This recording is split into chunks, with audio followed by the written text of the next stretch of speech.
What's up les gars, c'est votre Blacky. On se retrouve pour une nouvelle Blacky News. Dans cette vidéo, on va parler de Cardi B. Il y a eu une énorme polémique pour un vieux truc, pour une vieille raison. Elle a aussi des problèmes avec la justice. Ça sera la deuxième news. Et la troisième news, on parlera de Michael Jordan.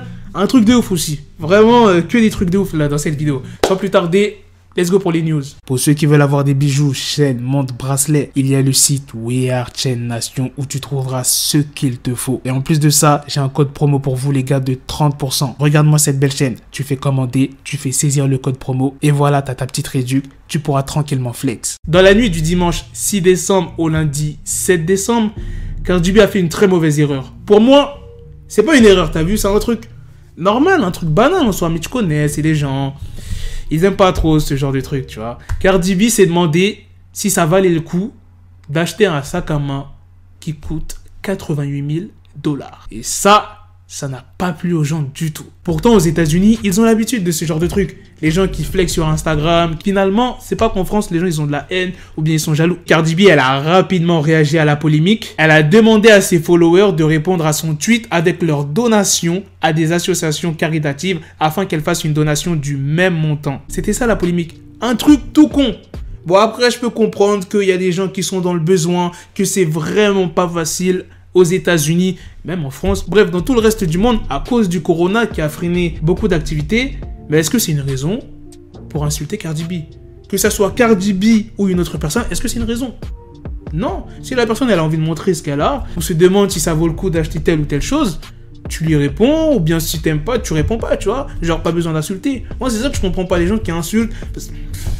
Par exemple, moi, je suis pauvre. Je vais pas aller insulter Cardi B en disant « Ouais, non, mais t'as pas honte, il y a des gens qui sont dans le besoin, tu te rends pas compte, ça... » Tu vois? Je vais pas réagir comme ça. Maintenant, passons à la deuxième news, toujours sur Cardi B qui est poursuivie en justice. Cardi B va devoir se rendre au tribunal l'année prochaine pour justifier la couverture de son premier album, Gangsta Bitch Music Volume 1. Elle est poursuivie par un homme qui s'appelle Kevin Brophy Jr. qui s'est rendu compte, 4 ans après quand même, que le tatouage dorsal de la personne était le sien. Il n'a jamais donné son accord pour l'utilisation de son tatouage et attaque Cardi B pour avoir utilisé son image d'une façon offensante, trompeuse, humiliante et provocante d'un point de vue sexuel. C'est ce qu'il a dit mot pour mot. Du côté de l'équipe de Cardi B, ils affirment que le tatouage que Kevin Brophy Jr. porte dans le cou a été effacé et le bras repositionné. Cardi B affirme qu'il s'agit d'un usage transformé, en gros qu'ils ont modifié, tu vois, ils n'ont pas copié. Mais le juge Cormac Carney n'est pas du tout d'accord avec la version de Cardi B et que le tatouage reste reconnaissable. Je vais vous expliquer en détail la cover de l'album de Cardi B.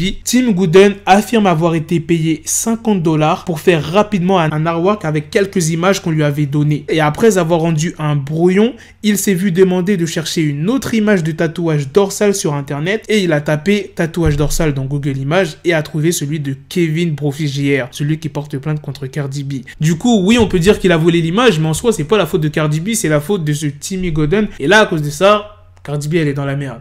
Maintenant, on va passer à la troisième news, les gars, sur Michael Jordan. Le 12 septembre 1984, Michael Jordan drafté en 3e position quelques mois auparavant. À l'occasion de la signature de son contrat, Michael Jordan pose en compagnie de son futur maillot floqué du numéro 23. Et 36 ans plus tard, ce fameux maillot floqué Jordan est vendu le plus cher au monde. C'est CNN qui a partagé la news, les gars. Écoutez bien, la tenue a été vendue aux enchères pour 320 000 $. C'était pas la seule pièce à être mise en vente. Il y avait aussi un maillot de Colin Kaepernick porté par ses débuts en NFL. Et lui aussi, il a été vendu pour 128 000 $. C'est le maillot le plus cher de la ligue. C'est pas fini. Lors de cette vente, il y avait aussi l'ancien maillot de basketball de Barack Obama. Lorsqu'il était au lycée à Hawaï, il a été acheté pour 192 000 $, devenant le maillot de lycée le plus cher de l'histoire. Bon, moi, ça reste quand même le maillot de Michael Jordan qui me choque. 320 000 $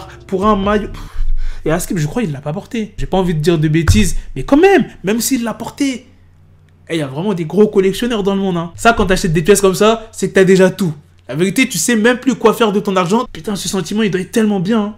Tu sais même plus quoi faire de ta thune. Ah, la vérité. Bref, les gars, c'est la fin de cette news. Sur Michael Jordan, c'est aussi la fin de cette vidéo. Dites-moi dans les commentaires qu'est-ce que vous en avez pensé de toutes ces news. Sur ce, on se donne rendez-vous très prochainement pour d'autres vidéos news. Prenez soin de vous, la famille.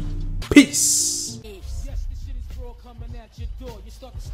the bezel. Had to switch my schedule on my dick. She Lego, never Lego. Her mind stuck up on me, so I call her Velcro. Till I need my dinero pendejo. Hit my metro if it's about to peso like it's Go Diego. Make it right on schedule. Got a pistol on me with the dick extendo. Bitches in the back just like a fucking echo. Hey, that bitch told me you got pencil dick. She grip on my dick like a selfie stick. I got a big gun, I need help with it. To wet your babe up, Michael fell with it.